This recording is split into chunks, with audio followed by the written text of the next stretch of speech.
ఈరోజు టెట్కు సంబంధించి డిఎస్సికి సంబంధించి రెండు ఒకే అంశాలకు సంబంధించి కాబట్టి టెట్లో ఉన్నటువంటి అంశాలు డిఎస్సి ఎస్జిటికి సంబంధించినటువంటి అంశాలు కావచ్చు, లాంగ్వేజ్ పండిట్ తెలుగు సంబంధించి అయినా, స్కూల్ అసిస్టెంట్ తెలుగు సంబంధించి అయినా కానీ మనకు ఉన్నటువంటి యూనిట్స్ తెలుగు మెథడాలజీకి సంబంధించినటువంటి అన్నీ ఒకటిగా ఉన్నాయి, కొన్ని మాత్రం తేడా ఉన్నాయి. అయితే ఇక్కడ టాపిక్ సంబంధించి ఒక్కొక్క టాపిక్ సంబంధించినటువంటి కొన్ని ప్రశ్నలను ఈరోజు నుంచి మనం తెలుసుకుందాం. దీంట్లో మొదటగా తెలుగు మెథడాలజీకి సంబంధించి మొదటగా భాష అనేటువంటి టాపిక్ నుంచి మనం తెలుసుకుందాం. భాష అనే పదం భాష్ అనే ఏ భాషా పదం నుండి పుట్టినది? భాష అనేటువంటి పదం ఏంటి అంటే భాష అనేటువంటిది తెలుగు భాషా పదము. భాష అనేటువంటిది తెలుగు భాషా పదము. మరి ఈ భాష్ అనేటువంటిది ఏ భాషా పదం నుంచి వచ్చింది? అరబియా, గ్రీకా, పారసీయా, సంస్కృతమా? అంటే భాష్ అనేటువంటిది ఏదైతే ఉందో ఇది సంస్కృత భాషకు సంబంధించినటువంటి పదం. భాష్ అనేటువంటి సంస్కృత పదం నుంచి భాష అనేటువంటి తెలుగు పదం పుట్టింది అనేటువంటిది అర్థం చేసుకోవాలి. అది గ్రీకు, అరబీ, పార్సీ కాదు, సంస్కృతం పదం. భాష అనేటువంటి సంస్కృతం నుంచి భాష అనేటువంటి తెలుగు పదం పుట్టింది. ఇంతకుముందు డిఎస్సిలో వచ్చినటువంటి ప్రశ్న. తర్వాత మానవులు తమ అభిప్రాయాలను ఎదుటివారికి తెలుపుతూ పరస్పరం సహకరించుకోవడానికి తోడ్పడే మౌఖిక ధ్వనుల స్వతంత్ర వ్యవస్థ భాష అని ఎవరన్నారు? దీంట్లో ఒకటి రామచంద్రవర్మ ఇచ్చాడు, తర్వాత హాకెట్, సైమన్ పాటర్, ఇజ్లర్, ఈ 4 ఆప్షన్లు ఇవ్వడం జరిగింది. దీంట్లో సరైనటువంటి answer Simon Potter. Simon Potter మౌఖిక ధ్వనుల స్వతంత్ర వ్యవస్థ భాష. హాకెట్ ఏమి ఇచ్చాడంటే సంక్లిష్ట వ్యవస్థ భాష అని ఇచ్చాడు. సంక్లిష్ట వ్యవస్థ అనేటువంటిది ఇవ్వడం జరిగింది. తర్వాత ఇజ్లర్ బుద్ధిజీవుల అభివ్యక్తి అనుభవాలే భాష అని ఇచ్చాడు. తర్వాత రామచంద్రవర్మ మనసులోని భావ పరంపరను ఎదుటివారికి ఏ పదాలు ఏ వాక్యాల ద్వారా చెప్తామో అదే భాష అని చెప్పడం జరిగింది. ఈ విధంగా నలుగురికి సంబంధించినటువంటి 4 నిర్వచనాలు. అయితే ఇక్కడ ఈ ప్రశ్నకు సంబంధించినటువంటి అంశం సైమన్ పాటర్ అనేటువంటి ఆన్సర్ అవుతుంది.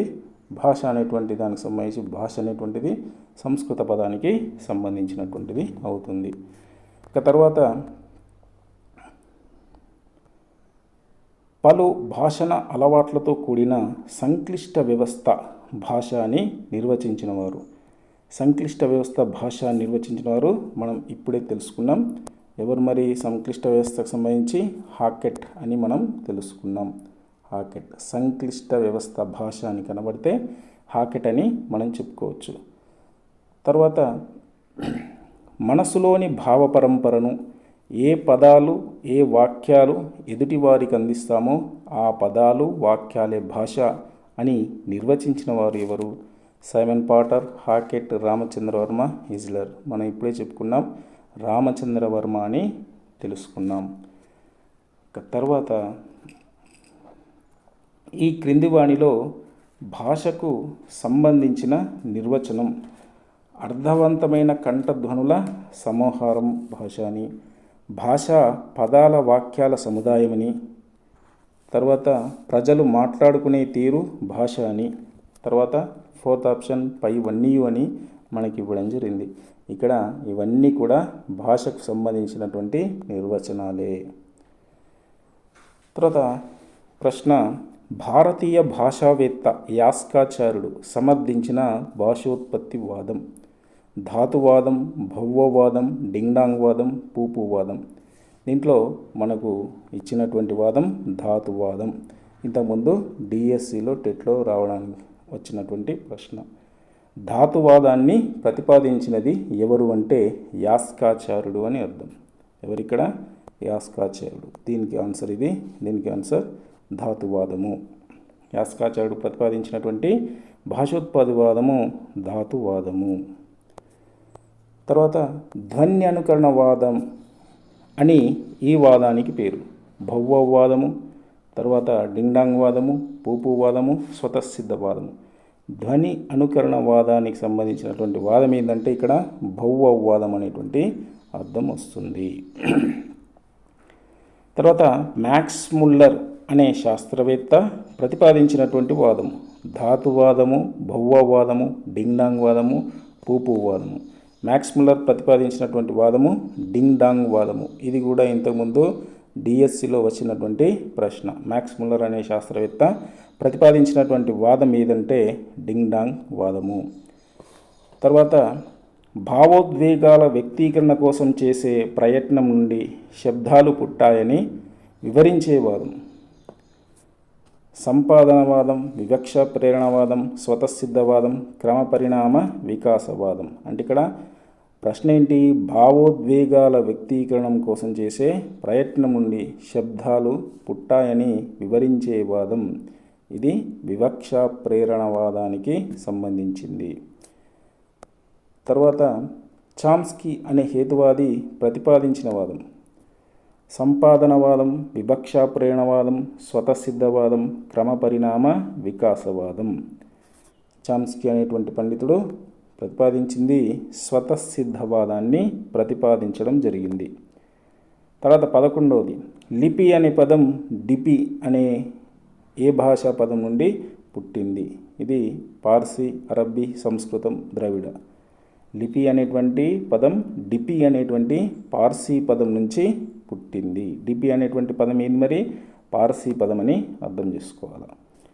తర్వాత క్రింది వాణిలో తెలుగు భాష బోధన ఉద్దేశం భావ ప్రకటన, భావగ్రహణ సామర్థ్యాలను పెంపొందించడం, విషయజ్ఞానం కలిగించడం, వివిధ సాహిత్య ప్రక్రియలు పరిచయం చేయడం, పైవన్నీయు.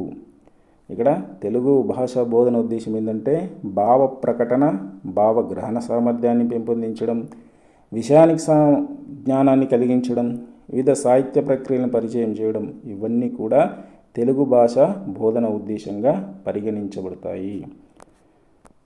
తర్వాత క్రింది వాణిలో భాషా ప్రయోజనం అని మనకిచ్చారు.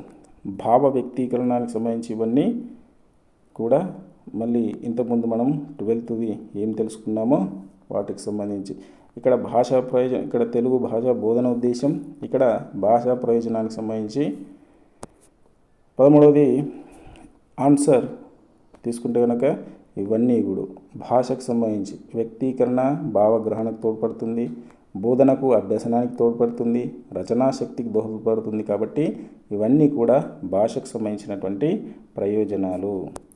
తర్వాత అభివ్యక్తి అనగా భావ ప్రకటన, భావ గ్రహణం, అందరికీ తెలిసేటట్టు మాట్లాడడం, తనకు తానే మాట్లాడుకోవడం. అభివ్యక్తి అంటే అర్థం ఏంటంటే భావాన్ని ప్రకటింపచేయడం. భావ ప్రకటన ఆప్షన్ 1వది సరైనటువంటి ఆప్షన్. 1వ ఆప్షన్ సరైనటువంటిది. తర్వాత ప్రకాశం అనగా భావ ప్రకటన, భావగ్రహణం, అందరికీ తెలిసేటట్టు మాట్లాడడం, తనకు తానే మాట్లాడుకోవడం. ఇక్కడ అందరికీ తెలిసేటట్టు మాట్లాడడం. ప్రకాశం అంటే అందరికీ తెలిసే విధానం. తర్వాత ఆత్మగతం అనగా భావ ప్రకటన, భావగ్రహణం, అందరికీ తెలిసేటట్టు మాట్లాడడం, తనకు తానే మాట్లాడుకోవడం.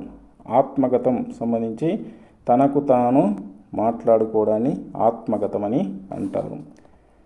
తర్వాత అర్ధభేదక శక్తి కలిగిన కనిష్ట ధ్వని రూపం. అర్ధభేదక శక్తి కలిగిన కనిష్ట ధ్వని రూపం కరణము, స్థానము, అక్షరము, వర్ణము అనేటువంటిది కనిష్ట ధ్వని రూపం. ఇలాంటివి కూడా మనకు డిఎస్సిలో అడగడానికి ఆస్కారం ఉంటుంది. డిఎస్సి అయినా టెట్ అయినా ఏదైనా సరే. తర్వాత 18వ ప్రశ్న తీసుకుంటే అక్షరం అనగా అర్ధభేదక శక్తి కలిగిన కనిష్ట ధ్వని రూపం, ఒక అచ్చు తప్పకుండా ఉండే ధ్వని పుట్టే ప్రదేశం, ఉచ్చారణకు స్థానకరణాలను సంయోగించేది. ఇక్కడ అక్షరం అనగా ఒక అచ్చు తప్పకుండా ఉండే ధ్వని, అంటే అక్షరంలో అచ్చు అనేటువంటిది ఖచ్చితంగా ఉండాలి. తర్వాత స్థానం అనగా అర్ధభేదక శక్తి కలిగిన కనిష్ట ధ్వని రూపం, ఒక అచ్చు తప్పకుండా ఉండే ధ్వని, ధ్వని పుట్టే ప్రదేశం, ఉచ్చారణకు స్థానకరణాలను సంయోగించేది. ఇక్కడ ఆప్షన్ ఏంటి? స్థానం అంటే ధ్వని పుట్టే ప్రదేశం. మన నోటిలో ధ్వని పుట్టే ప్రదేశాన్ని మనం స్థానము అని చెప్పుకుంటాం. తర్వాత ఉచ్చరించేటప్పుడు పెదవులు దూరంగా ఉన్నప్పుడు పుట్టే అచ్చులు: వివృతాలు, అర్ధ వివృతాలు, సంవృతాలు, వర్తులితాలు. వివృతాలు అనేటువంటి ఆన్సర్ కరెక్ట్. పెదవులు దూరంగా ఉన్నప్పుడు పుట్టేటువంటి అచ్చులను మనం వివృతాలు అని మనం చెప్పుకోవచ్చు. వీటికి సంబంధించి ఒక క్లాసే ఉంటుంది, అది మీకు తర్వాత తెలియజేస్తాను. తర్వాత నెక్స్ట్ క్వశ్చన్, పెదవులు గుండ్రంగా ఉన్నప్పుడు పుట్టే అచ్చులు. పెదవులు గుండ్రంగా ఉన్నప్పుడు పుట్టే అచ్చులు దీన్ని వర్తులితాలు అని చెప్పుకోవచ్చు. పెదవులు గుండ్రంగా ఉన్నప్పుడు పుట్టే అచ్చులు వర్తులితాలు అని అంటారు. ఇది పెదవులు దూరంగా ఉన్నప్పుడు వివృతాలు, ఇది వర్తులితాలు. తర్వాత పెదవులు అర్ధ వివృత స్థితి కంటే దగ్గరగా ఉన్నప్పుడు పుట్టే అచ్చులు: వివృతాలు, అర్ధ వివృతాలు, సంవృతాలు, వర్తులితాలు. దీంట్లో ఆన్సర్ సంవృతాలు అనేటువంటిది ఆన్సర్ వస్తుంది. తర్వాత అవర్తులితాలు అనగా పెదవులు విడిగా ఉన్నప్పుడు పుట్టే అక్షరాలను అవర్తులితాలు అని చెప్తాం. తర్వాత గ్రంథస్థమై మార్పుకు లోను కాకుండా ఉండే భాష. గ్రంథస్థమై మార్పుకు లోను కాకుండా ఉండే భాషను ఏమంటారు? ఇక్కడ గ్రంథస్థమై ఉండేటువంటి భాష అంటేనే గ్రాంధిక భాష అని మనం చెప్పుకోవచ్చు.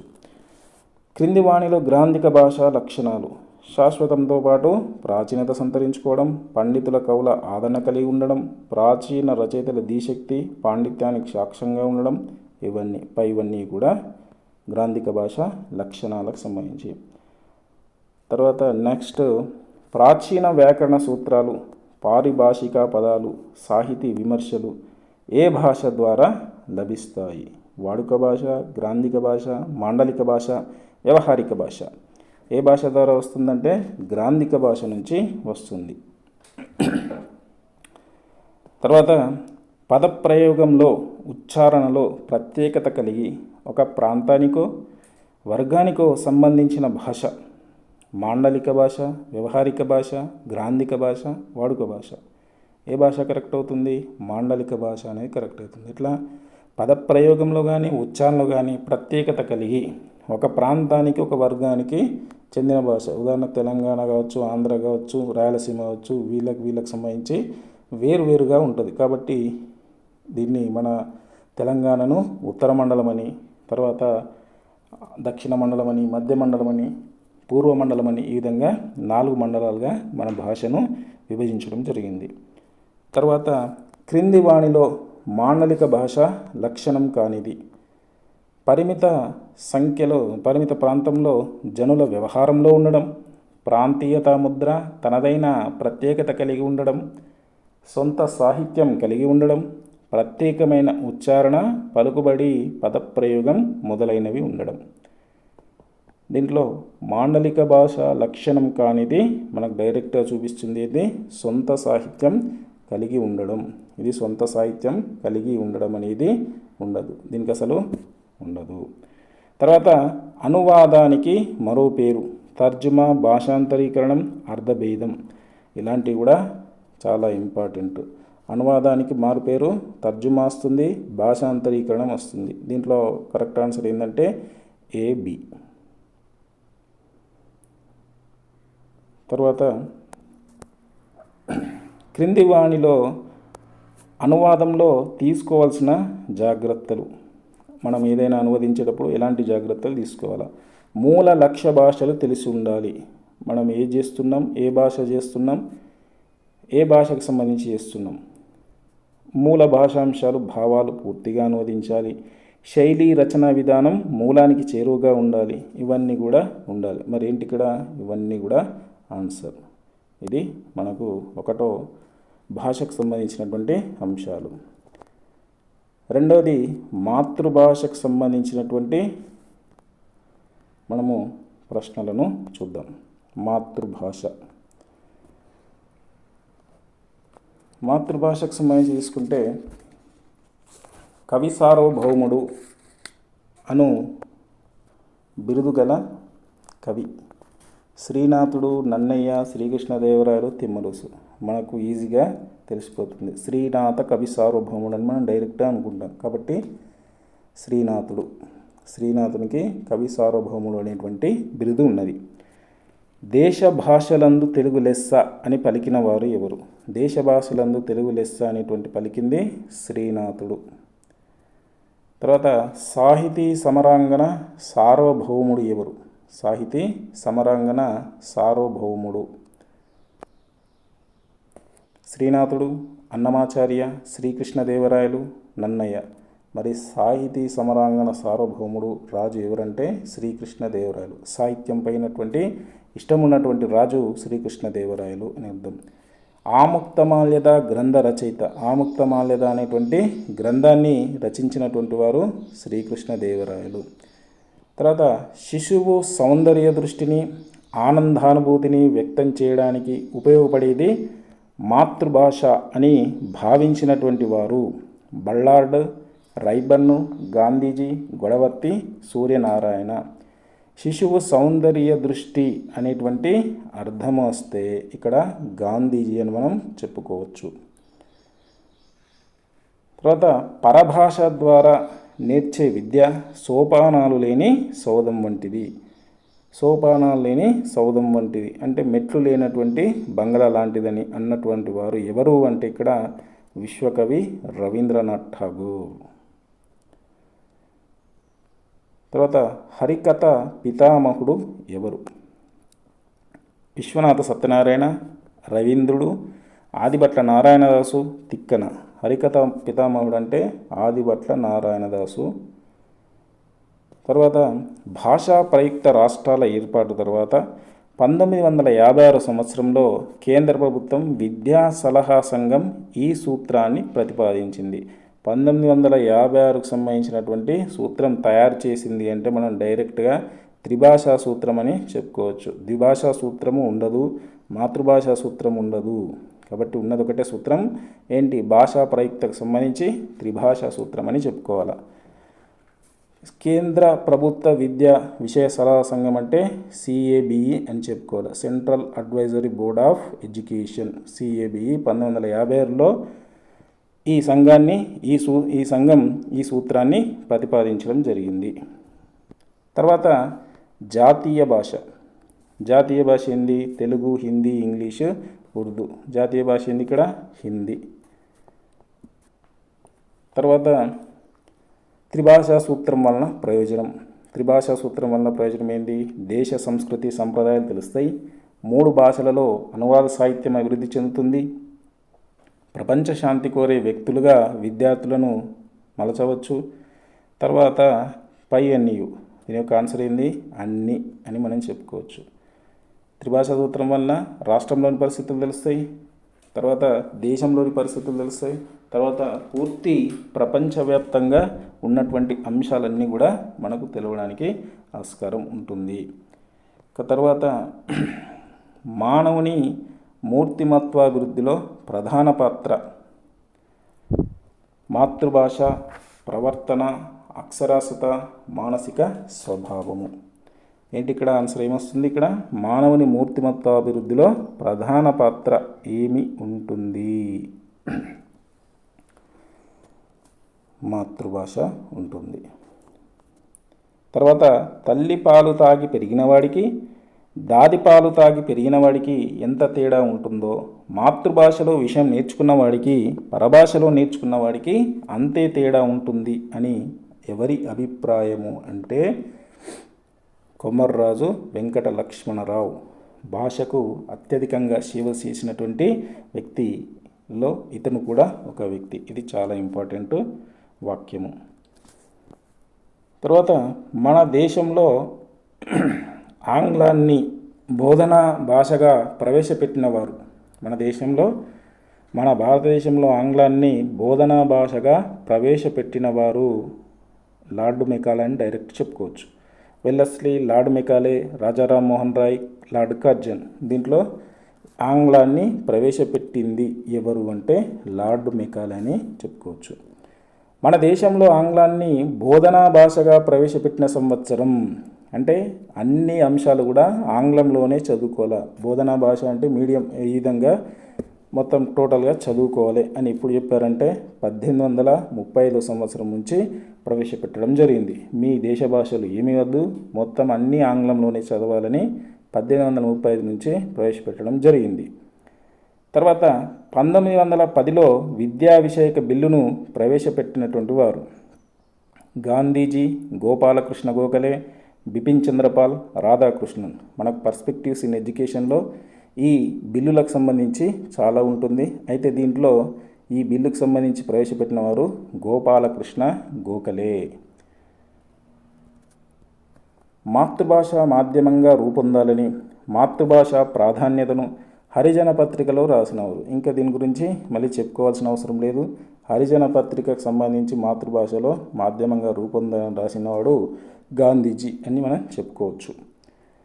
తర్వాత మాతృభాషలోనే విద్యాబోధన జరగాలని నొక్కి చెప్పినవారు రాధాకృష్ణన్ కమిషన్, మొదలియార్ కమిషన్, కొఠారి విద్యా కమిషన్, పైవన్నీ. ఇవన్నీ కూడా మాతృభాషలోనే బోధన జరగాలని చెప్పడం జరిగింది. ఇంగ్లీష్ చదివిన అందరికీ ఉద్యోగాలు ఇస్తే నా ఉద్యమం మానుకుంటాను అని అన్నవారు వావిలాల గోపాలకృష్ణ, గోపాలకృష్ణ గోఖలే, గాంధీజీ, బిపిన్ చంద్రపాల్. ఇక్కడ వావిలాల గోపాలకృష్ణయ్య చెప్పడం జరిగింది. అంటే మన మాతృభాషను విడిచి అందరూ ఆంగ్ల విద్యకై వెళ్తున్న సందర్భంలో ఇంగ్లీష్ భాష వస్తే అందరికి ఉద్యోగాలు వస్తాయంటే నా ఉద్యోగం మానుకుంటాను, నా ఉద్యోగాన్ని కూడా విడిచిపెడతాను అని కొన్ని సందర్భాల్లో వావిలాల గోపాలకృష్ణయ్య చెప్పడం జరిగింది. తర్వాత ప్రాచీన భారతదేశంలో ఏ భాషను రాజభాషగా పరిగణించి పరిపాలన వ్యవహారాలు జరిపేవారు? ఉర్దూ, తెలుగు, సంస్కృతం, పార్షికం. మరి ప్రాచీన భారతదేశంలో రాజభాష ఉన్నటువంటిది సంస్కృతం. మన దేశానికి ఎవరు కూడా రాకముందు మన రాజభాష ఏంటి అంటే సంస్కృతమని మనం చెప్పుకోవచ్చు. మన దేశ చరిత్రలో రాజుల పరిపాలనా కాలంలో ప్రప్రథమంగా తెలుగు భాషకు అధికార ప్రతిపత్తి కల్పించి దాని అభివృద్ధికి దోహదం చేసిన వారు తూర్పు చాళుక్యులు, బ్రిటిష్ వారు, తర్వాత పల్లవులు, రేనాటి చోళులు. మనకు తెలుగుకు సంబంధించి ఎక్కువగా సేవలు అందించినటువంటి వారు తూర్పు చాళుక్యులు వీరు. తర్వాత 1913లో జాతీయోద్యమానికి పునాది అయిన ఆంధ్ర మహాసభ ఎక్కడ జరిగింది? బాపట్ల, గుంటూరు, వరంగల్, నిజామాబాద్. 1913లో జాతీయోద్యమానికి పునాది అయిన ఆంధ్ర మహాసభ ఎక్కడ జరిగింది అంటే బాపట్లలో జరిగింది. తర్వాత పంజాబ్ ఉద్యమం ఎవరి నాయకత్వంలో జరిగింది? పంజాబ్ ఉద్యమం బాలగంగాధర్ తిలక్, లాలా లజపత్ రాయ్, గోపాలకృష్ణ గోఖలే, ఠాకూర్. పంజాబ్ ఉద్యమం ఎవరి నాయకత్వంలో జరిగిందంటే లాలా లజపత్ రాయ్.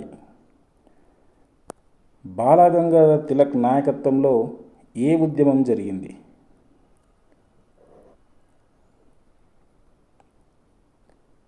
పంజాబ్, బీహార్, మహారాష్ట్ర, బెంగాల్. ఇక్కడ ఆన్సర్ మహారాష్ట్రలో బాలగంగాధర్ తిలక్ నాయకత్వంలో ఉద్యమం జరగడం జరిగింది. తర్వాత బీహార్లో స్వాతంత్ర ఉద్యమం ఎవరి నాయకత్వంలో జరిగింది? గోపాలకృష్ణ గోఖలే, లాలా లజపత్ రాయ్, రవీంద్రనాథ్ ఠాగూర్, రాజేంద్ర ప్రసాద్. ఇక్కడ రాజేంద్ర ప్రసాద్ జవాబు అవుతుంది. రవీంద్రనాథ్ ఠాగూర్ నాయకత్వంలో ఏ రాష్ట్రంలో ఉద్యమం జరిగింది? రవీంద్రనాథ్ ఠాగూర్ అంటేనే పశ్చిమ బెంగాల్ కాబట్టి బెంగాల్. తర్వాత ఎవరి ఆత్మార్పణ ఫలితంగా భాషా ప్రయుక్త రాష్ట్రాలు ఏర్పడ్డాయి? భాషా ప్రయుక్త రాష్ట్రాలు ముందుగా పొట్టి శ్రీరాములు అని మనం తెలుసుకోవచ్చు. ఆంధ్ర రాష్ట్రం ఏర్పడిన సంవత్సరం. ఆంధ్ర రాష్ట్రం ఎప్పుడు ఏర్పడింది? 1953 నవంబర్ 1. ఆంధ్ర రాష్ట్రము, ఆంధ్రప్రదేశ్ కాదు ఇక్కడ. ఆంధ్ర రాష్ట్రం ఎప్పుడు ఏర్పడిందంటే 1953 నవంబర్ 1. ఎవరి ఆధ్వర్యంలో 1961 సంవత్సరంలో పరిపాలనకు సంబంధించిన పారిభాషిక పదకోశం వెలువడింది? అయ్యదేవర కాళేశ్వరరావు.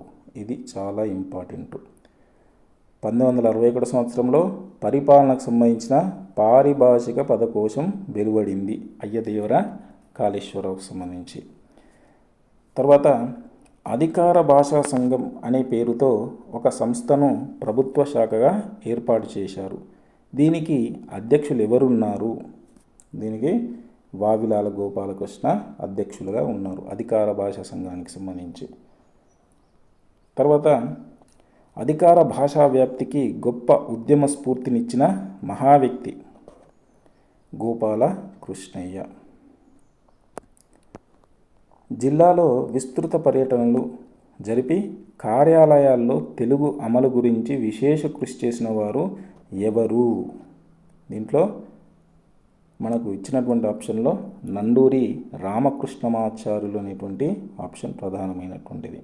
అంటే జిల్లాలలో మొత్తం రాష్ట్ర వ్యాప్తంగా వివిధ జిల్లాల్లో విస్తృత పర్యటన జరిపి వివిధ కార్యాలయాల్లో తెలుగు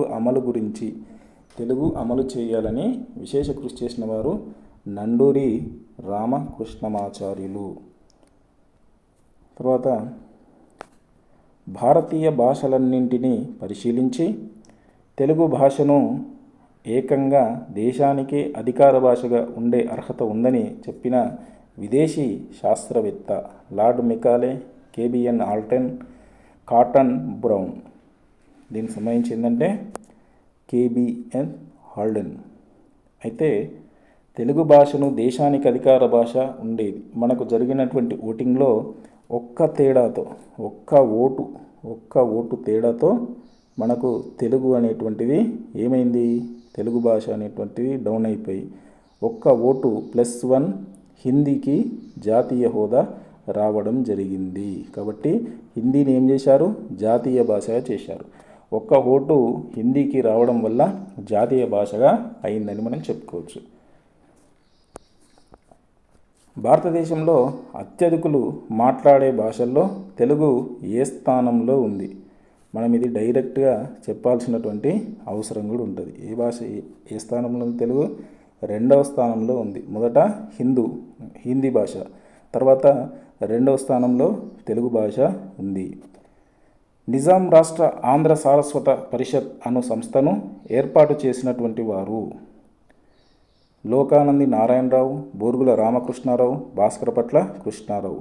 నిజాం రాష్ట్ర ఆంధ్ర సారస్వత పరిషత్ అంటే నిజాం రాష్ట్రంలో ఆంధ్ర సారస్వత పరిషత్ అనే సంస్థను ఏర్పాటు చేసిన వారు వీళ్ళు ముగ్గురు, వీళ్ళందరూ నారాయణరావు, కృష్ణారావు, రామకృష్ణారావు అనేటువంటి ముగ్గురు ఏర్పాటు చేయడం జరిగింది. తర్వాత నిజాం రాష్ట్ర ఆంధ్ర సారస్వత పరిషత్తుకు మొదటి అధ్యక్షులు. దీంట్లో మొదటి అధ్యక్షులుగా పనిచేసినటువంటి వారు ఎవరు అంటే శ్రీ లోకనంది నారాయణరావు పనిచేశాడు. నిజాం రాష్ట్ర ఆంధ్ర సారస్వత పరిషత్తుకు మొదటి అధ్యక్షులుగా శ్రీ లోకనంది నారాయణరావు పనిచేశాడు. నిజాం రాష్ట్ర ఆంధ్ర సారస్వత పరిషత్తుకు మాతృస్థానం ఎక్కడ? నిజామాబాద్, వరంగల్, గుంటూరు ఏది కాదు, ఇది వరంగల్ అని తెలియజేయడం జరిగింది. అంటే ఇక్కడనే ప్రారంభం కావడం, ఇక్కడనే ఉండడం అనేటువంటిది జరిగింది వరంగల్లో. తర్వాత ఆంధ్ర రాష్ట్ర అవతరణకు తన ప్రాణాలను ధారపోసిన వారు ఎవరు? మనకు ఆల్రెడీ తెలుసు, పొట్టి శ్రీరాములు. పొట్టి శ్రీరాములు ఆత్మార్పణ చేసుకోవడం వల్లనే ఆంధ్ర రాష్ట్రము అవతరించింది. తర్వాత మూడో అంశం మాతృభాష బోధన లక్ష్యాలు. మాతృభాష బోధన లక్ష్యాలకు సంబంధించినటువంటి ప్రశ్నలు. ఒక పని పూర్తయిన తర్వాత ఆశిస్తున్న ఫలితాన్ని ఏమని అంటారు? ఒక పని పూర్తయిన తర్వాత ఆశిస్తున్న ఫలితాన్ని ఏమని అంటారంటే లక్ష్యాలు అని అంటారు. మనం లక్ష్యం ఏ మేరకు సాధించడం అని తెలియజెప్పడానికి. తర్వాత బోధనా లక్ష్యాలను మొట్టమొదటిసారిగా వర్గీకరించిన విద్యావేత్త Benjamin Bloom, Herbert Simpson, Skinner. బోధనా లక్ష్యాలను మొట్టమొదటిసారిగా వర్గీకరించింది Benjamin S Bloom, B S Bloom. మనకు ఒకవేళ అడిగితే పూర్తి పేరు అడిగితే ఈ అంశం గుర్తుంచుకోవాలి, బెంజమిన్ ఎస్ బ్లూమ్ అనేటువంటిది అతని యొక్క పేరు. బెంజమిన్ బ్లూమ్ ఏ దేశస్థుడు? Russia, England, America, China. Benjamin Bloom America దేశస్థుడు. విషయాన్ని బోధించిన తర్వాత విద్యార్థుల్లో ఆశిస్తున్న ప్రవర్తనా మార్పును ఏమనంటారు? విద్యా లక్ష్యం, బోధనా లక్ష్యం, స్పష్టీకరణ, అవగాహన. ఏమనంటాము? బోధనా లక్ష్యం అని అంటాం. ప్రవర్తన మార్పు ఏంటి? బోధనా లక్ష్యంగానే మనం ఎంచుకోవడం జరుగుతుంది. తర్వాత ఒక చిన్న అంశాన్ని విద్యార్థి తెలుసుకొని సొంతం చేసుకోవడం ద్వారా అతడిలో కలిగే ప్రవర్తన మార్పును ఏమనంటారు? స్పష్టీకరణమని అనడం జరుగుతుంది. తర్వాత విద్యార్థులు సవర్ణ దీర్ఘ సంధి ఏర్పడే విధానాన్ని గుర్తిస్తారు అనున్నది సంవృత లక్ష్యం, వివృత లక్ష్యం, బోధనా లక్ష్యం, విద్యా లక్ష్యం. ఏ లక్ష్యం మరి ఇక్కడ?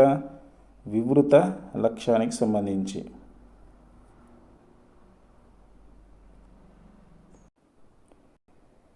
విద్యార్థులు రామాలయం అనే పదంలోని సంధిని సవర్ణ దీర్ఘ సంధి అని గుర్తిస్తారు అనున్నది ఇది ఏంటిది? సంవృత లక్ష్యం అని చెప్పుకోవచ్చు. అల్ప ప్రాణాలు మహాప్రాణాక్షరాల ఉచ్చారణను గ్రహించడం అనున్నది దేనికి సంబంధించింది? ఇది శ్రవణానికి సంబంధించింది. అంటే వినడం ద్వారా ఉచ్చారణను గ్రహిస్తారు. తర్వాత చిన్న పదాలు, వాక్యాలను బట్టి అర్థాలు, భావాలు గ్రహించడం, ఊనికకి స్వరాలను గుర్తించడం అనున్నది దేనికి సంబంధించింది? భాషణం, పఠనం, శ్రవణం, లేఖనం. ఇవన్నీ ఏదైనా వినడం ద్వారానే అవుతుంది కాబట్టి ఇదంతా వినడానికి సంబంధించినటువంటి అంశం. తర్వాత ఉచ్చరించే వివిధ ధ్వనులకు సంబంధించిన వర్ణాలను గుర్తించడం అనున్నది ఆప్షన్ జ్ఞానం అనేటువంటిది. తర్వాత పదాల అర్థాలను గుర్తించడం, పదాలకు సంబంధించినటువంటి అర్థాలను గుర్తించడం జ్ఞానం. జ్ఞానంలో జ్ఞప్తికి తెచ్చుకోవడం, గుర్తించడం అనేటువంటి లక్ష్యాలు వస్తాయి కాబట్టి జ్ఞానము.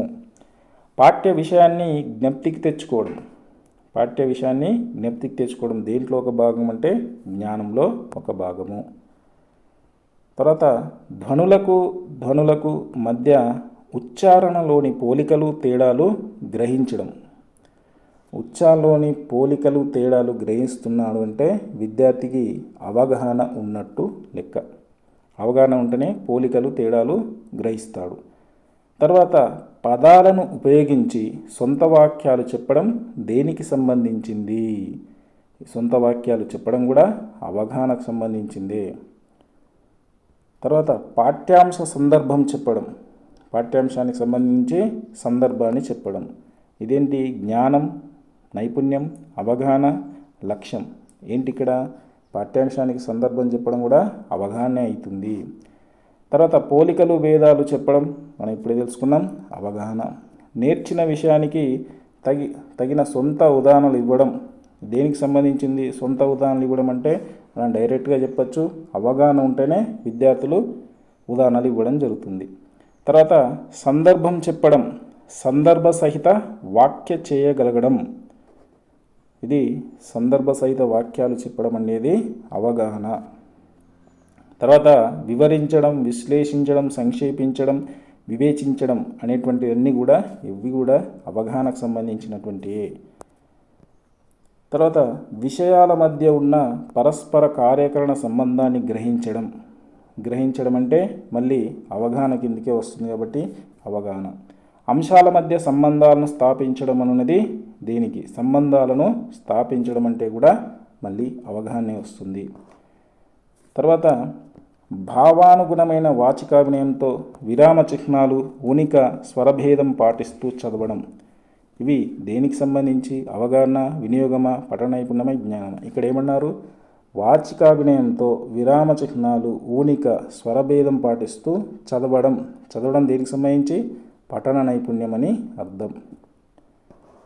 తర్వాత అవసరమున్న చోట్ల పదవిభాగం చేస్తూ చదవడం. అవసరమున్న చోట్ల పదవిభాగం చేస్తూ చదవడం అనేది పఠన నైపుణ్యానికి సంబంధించినటువంటి అంశము. తర్వాత తక్కువ సమయంలో ఎక్కువ విషయాన్ని గ్రహించడానికి మౌనంగా చదవడం. మౌనంగా చదవడం దేనికి సంబంధించింది? పఠనమా, జ్ఞానమా, వినియోగమా, అవగాహన? చదవడం అంటే మౌనంగా చదవడమైనా ఏ చదవడమైనా పఠన నైపుణ్యానికి సంబంధించి అని అర్థం చేసుకోవాలి. తర్వాత స్పష్టంగా దోషరహితంగా రాయడం, విరామ చిహ్నాలను పాటిస్తూ రాయడం దీనికి సంబంధించింది. ఏంటది? నైపుణ్యానికి సంబంధించి. ఇక్కడ లేఖనం అనేది లేదు కాబట్టి నైపుణ్యం అని పెట్టుకోవాలి. ఒకవేళ లేఖనం అని ఇచ్చిందనుకో అది లేఖనం కిందకి వెళ్తుంది. తర్వాత విషయ దోషాలు దొరలకుండా మాట్లాడడం. అనేటువంటిది ఏంటి? అవగాహన, వినియోగం, జ్ఞానం, నైపుణ్యం అని పెట్టాలి. మరి మాట్లాడమంటే ఇక్కడ ఏమొస్తాయి? నైపుణ్యం లేకపోతే ఇక్కడ భాషణం అని రావాలి. భాషణం. తర్వాత కథలు, కవితలు, నాటకాలు, నాటికలు, నవలలు మొదలైనవి వివిధ ప్రక్రియల్ని సొంతగా రచించడం దీనికి సంబంధించినది. అవగాహన, సృజనాత్మక, జ్ఞానము, నైపుణ్యం. ఏది? ఇక్కడ ఇవన్నీ కూడా క్రియేటివిటీకి సంబంధించినటువంటి అంశాలే. సొంతగా రచించడం అనేటువంటిది క్రియేటివిటీ.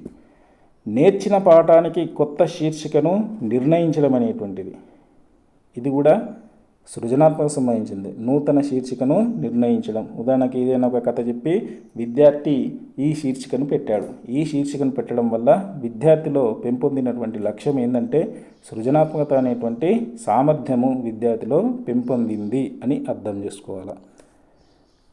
తర్వాత తెలిసిన పాఠ్యాంశాలను వీలైన ఇతర ప్రక్రియలోకి మార్చి రాయగలగడం. ఇక్కడ తెలిసిన పాఠ్యాంశాలను ఇచ్చారు, జాగ్రత్తగా గమనించాలి. తెలిసిన పాఠ్యాంశాలను వీలైన ఇతర ప్రక్రియలలోకి మార్చి రాయగలడం అంటే పద్యం ఇచ్చారనుకోండి, పద్యం ఉంటే గద్యంలోకి, గద్యం ఇస్తే మళ్ళీ పద్యంలోకి రాయగలడం. దీన్ని మనం ఏమని చెప్తాం? సృజనాత్మకత అని చెప్తాం డైరెక్ట్. తర్వాత రచనలో నుడికారపు సొంపును ప్రదర్శించడం. రచన అంటే అతను విద్యార్థి చేసేటువంటి రచనలో నుడికారపు సొంపును ప్రదర్శిస్తే అతనికి ఉన్నటువంటిది సృజనాత్మకత అని చెప్పుకోవచ్చు. తర్వాత పాఠ్యాంశానికి సంబంధించిన మూల గ్రంథాలను చదవడం. భాషాభిరుచి, సృజనాత్మకత, అవగాహన ఏది కాదు. ఇక్కడ ఏది? పాఠ్యాంశానికి సంబంధించిన మూల గ్రంథాలు. మూల గ్రంథాలు ఎప్పుడు చదువుతాడు? భాష పైన అభిరుచి ఉంటేనే చదవడం జరుగుతుంది. కాబట్టి భాషాభిరుచి అని మనం చెప్పుకోవచ్చు. తర్వాత కవులు, రచయితలు, పండితులతో సమావేశం కావడం. సృజనాత్మకతన, అవగాహన, భాషాభిరుచి, వినియోగం. పండితులతో సమావేశం కావడం అనేది అభిరుచికి సంబంధించింది కాబట్టి భాష పైన అభిరుచి ఉన్నది, భాషాభిరుచి అని చెప్పుకోవచ్చు. పద్యాలను, గేయాలను, ఉత్తమ గద్య భాగాలను ధారణ చేయడం అనేటువంటిది ఏంటి అంటే నైపుణ్యం, సృజనాత్మకత, భాషాభిరుచి, అవగాహన. ఇక్కడ మనం భాషాభిరుచి చెప్పుకోవచ్చు. పద్యం కానీ, గేయం కానీ, ఉత్తమ గద్య భాగాలను ఏం చేస్తున్నారు? ధారణ చేయడం. నిర్మాణాత్మక, విమర్శనాత్మక దృష్టి పెంపొందించుకోవడం ఏంటి? ఇది భాషాభిరుచికి సంబంధించింది. తర్వాత ఆర్ద్రతా గుణంతో కూడిన ఆలోచనలు పెంపొందించుకోవడం. ఆర్ద్రతా గుణంతో కూడిన ఆలోచనలను పెంపొందించుకోవడం ఏంటి అంటే వైఖరులకు సంబంధించి. ఆలోచనలు ఏ విధంగా ఉంటాయి? ఒక అంశంపై నెగిటివ్ ఉండొచ్చు, ఇంకో అంశంపై పాజిటివ్ ఉండొచ్చు. ఆలోచనలు పెంపొందించుకోవడం అనేటువంటిది ఏ అంశం అంటే మనోవైఖరులకు సంబంధించినటువంటిదని గుర్తుంచుకోవాలి. తర్వాత విమర్శనను సహృదయంతో స్వీకరించడం. విమర్శన ఏదైతే ఉందో దాన్ని సహృదయంతో స్వీకరించడం. ఇక్కడ అంటే విమర్శన అంటే పాజిటివ్ కావచ్చు, నెగిటివ్ కావచ్చు. మరి ఏ విధంగా స్వీకరించడం అనేది తీసుకుంటే ఇక్కడ మనోవైఖరులు అని మనం చెప్తాం. అది నెగిటివ్ రావచ్చు, పాజిటివ్ రావచ్చు. ఈ రెండింటిని కూడా సహృదయంతో స్వీకరించడాన్ని మనం మనోవైఖరులు అని చెప్తాం. సహకారం దృక్పథం, సామాజిక చైతన్యంతో కూడిన మానవతా వైఖరి నడుచుకోవడం దేనికి సంబంధించింది? ఇది కూడా మనోవైఖరులకు సంబంధించిందే. జవాబు ఒకటి ఉంటుంది, కానీ ప్రశ్న 10 రకాలుగా ఉంటుంది. కాబట్టి ప్రశ్న ఏమిటి, ప్రశ్నకు సంబంధించినటువంటి జవాబు ఏమిటనేది చాలా గుర్తుపట్టడానికి బాగా ఆలోచన శక్తి ఉండాలి మనలో. పురాణాలు, ఇతిహాసాల్లోని విశేషాలను గ్రహించడం, మనోవైఖరులు, సంస్కృతి సాంప్రదాయాలు, సృజనాత్మకత, అవగాహన. దీనికి ఆన్సర్ ఏం చెప్పచ్చు? పురాణాలు, ఇతిహాసాలు ఏం తెలియజేస్తాయి? మన సంస్కృతి ఏంటి, మన సాంప్రదాయాలు ఏంటి అనేది తెలియజేస్తాయి. తర్వాత వివిధ రచనల్లోని ఆచార వ్యవహారాలను తెలుసుకోవడం. రచనల్లో ఉన్నటువంటి ఆచార వ్యవహారాలు అంటేనే సంస్కృతి సాంప్రదాయాలని మనం చెప్పుకోవచ్చు. తర్వాత రచనలలోని నీతిని గ్రహించడం. రచనలోని నీతిని గ్రహించడం అంటే ఇక్కడ వైఖరి, సృజనాత్మకత కాదు, సంస్కృతి సాంప్రదాయము. ఒక రచనలో ఏ నీతి ఉంది దాన్ని మనం సంప్రదాయం, సంస్కృతిగా పరిగణిస్తాం. తర్వాత ఉభయ భాషల్లోని వాక్య నిర్మాణ పద్ధతులను గ్రహించడం. ఉభయ భాషలు అంటే 2 భాషల్లో వాక్య నిర్మాణ పద్ధతులను గ్రహించడం.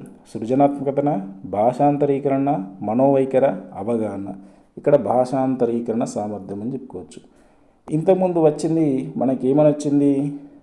ఒక అంశంలో ఒక ప్రక్రియలో ఉన్నటువంటి ఇంకో ప్రక్రియలోకి మార్చడం అనేది సృజనాత్మకత. కానీ ఇక్కడ ఉభయ భాషలు అంటే 2 భాషల్లో వాక్య నిర్మాణ పద్ధతులను గ్రహించడం అనేది భాషాంతరీకరణ సామర్థ్యమని తెలుసుకోవాలి. తర్వాత ఉభయ భాషల్లోని లోకోక్తులు, జాతీయాలు, పారిభాషిక పదాలను అవసరానుగుణంగా ఎంపిక చేయడం.